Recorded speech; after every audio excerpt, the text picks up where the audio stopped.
ये एक मेरे पास मल्टीमीटर फ्लो कंपनी का है, जिसमें मैं बताऊंगा कि कैसे इसको यूज़ करते हैं। इस मल्टीमीटर में आप देखेंगे ये रोटरी स्विच है, सारी रेंजें ये दी हुई हैं, वो है AC वोल्ट की, DC वोल्ट की, millivolt, ohm, buzzer, diode, capacitor, ampere AC और एम्पियर DC। यहाँ पर देखेंगे मल्टीमीटर चाहे कोई भी हो, इन दोनों टर्मिनल के बीच में, दोनों प्रॉब के जो सॉकेट हैं इनके बीच में इनकी लिमिट्स वोल्टेज दी होती है। जैसे ये 600 वोल्ट दिया हुआ है, मतलब इसमें मैक्सिमम 600 वोल्ट आप चेक कर सकते हैं। यहाँ पर मैं आपको बताऊँगा हर एक सिलेक्शन करके कि कौन से मीटर की कौन सी रेंज का क्या यूज़ होता है। जैसे ही हम मीटर को ऑन करते हैं तो मीटर में हमें ये AC का सिंबल जो दिया हुआ है V, और ये AC का सिंबल मतलब यहाँ AC के वोल्टेज चेक करने के लिए इस रेंज को सेलेक्ट करेंगे। इस रेंज को सेलेक्ट करते ही डिस्प्ले पे देखिए कि आपका वोल्टेज मतलब V और AC लिखा हुआ दिखाई देता है। मतलब इसमें जो AC के वोल्टेज रहते हैं उनको चेक करने के लिए यूज़ किया जाता है और इसको सेलेक्ट करते हैं। अब बात करते हैं यहाँ V और DC का सिंबल, मतलब यहाँ DC वोल्टेज चेक करने के लिए जब सेलेक्ट करते हैं तो यहाँ पर डिस्प्ले पे आपको V और DC लिखा हुआ दिखाई देता है। इस रेंज में DC के सारे वोल्टेज चेक किए जाते हैं। मीटर में ये जो रेंज है मिली वोल्ट की, मिली वोल्ट में आप देखेंगे कि यहाँ पर AC और DC दोनों का सिंबल बना हुआ है। इसको यूज़ करने के लिए जब हम सेलेक्ट करते हैं तो बाय डिफ़ॉल्ट हम AC वोल्टेज सेलेक्ट करते हैं, और अगर हमें DC वोल्टेज मिली वोल्ट में चेक करना है तो हम येलो बटन जो इसमें दी हुई है, और ये येलो सिंबल भी है, सिमिलर कलर कोडिंग दी हुई है, जिससे हम जैसे इसको सेलेक्ट करते हैं तो आप देखिए मिली वोल्ट DC हम सेलेक्ट कर लेते हैं। वापस इसको वो करते हैं तो हम मिली वोल्ट AC पे आ जाते हैं। ठीक है, तो ये जितने येलो ऑप्शनल सिंबल दिए हुए हैं ये येलो बटन से ही चेंज करते हैं, सेलेक्ट करते हैं। इसके बाद में देखेंगे ये रजिस्टर का सिंबल है ओम का, इसमें रजिस्टर की सारी वैल्यू चेक की जाती है। जैसे ही हम रजिस्टर को चेक करते हैं तो इस सिंबल में रजिस्टर वैल्यू चेक की जाती है, जो भी हमारे सर्किट में रेजिस्टेंस वैल्यू होती है उनको चेक करते हैं। इसके बाद में आता है बज़र।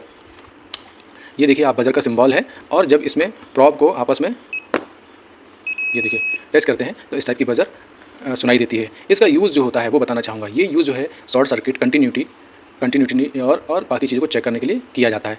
कंटिन्यूटी चेक करने में जब हम चेक करते हैं और हमारा अगर वायर, फ्यूज़ या सर्किट जो भी सही है या शॉर्ट है तो हमें इस टाइप का बज़र सुनाई देता है, जिससे हमें पता चलता है कि ये शॉर्ट है या मेन्स लीड या फ्यूज़ जो है वो सही है या नहीं। ठीक है, तो कंटिन्यूटी टेस्ट करने के लिए ये वाला। अब आता है बज़र, और बज़र के बाद आता है डायोड और कैपेसिटर। डायोड और कैपेसिटर जो है इसमें डायोड की सारी रेंजें चेक होती हैं, जैसे ट्रांजिस्टर, मॉसफेट, IGBT, ये जितने होते हैं इसमें आप डायोड के सिंबल में चेक करते हैं। अब एक दूसरा सिंबल है कैपेसिटर का। जब कैपेसिटर टेस्ट करना होता है तो हम फिर येलो के बटन दबाते हैं तो देखिए यहाँ फैराड में नैनो फैराड का लिखा हुआ आ जाता है। इसके बाद में हम अगर रेंज सेलेक्ट करते हैं तो आप ये देखिए अलग अलग रेंज हम सेलेक्ट कर सकते हैं, नैनो फैराड और माइक्रो फैराड।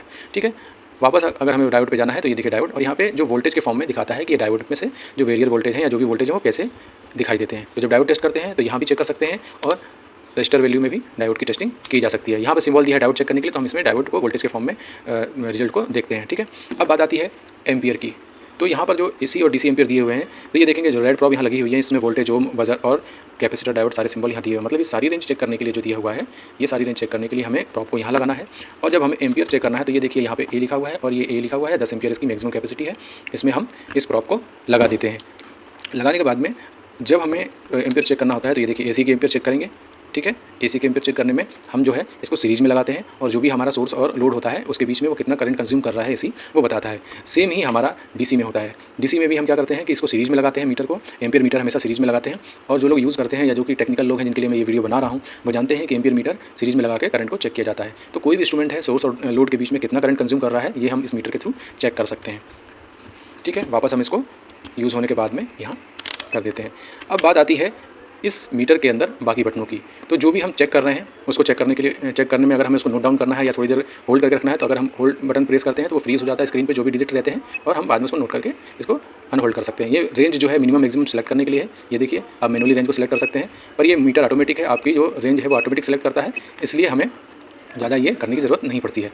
बात आती है रेंज बटन की। तो ये हम रेंज जो है वो रेंज वैल्यू इसकी डिसाइड करते हैं मैनुअली, कितने रेंज की हमें वोल्टेज चेक करनी है।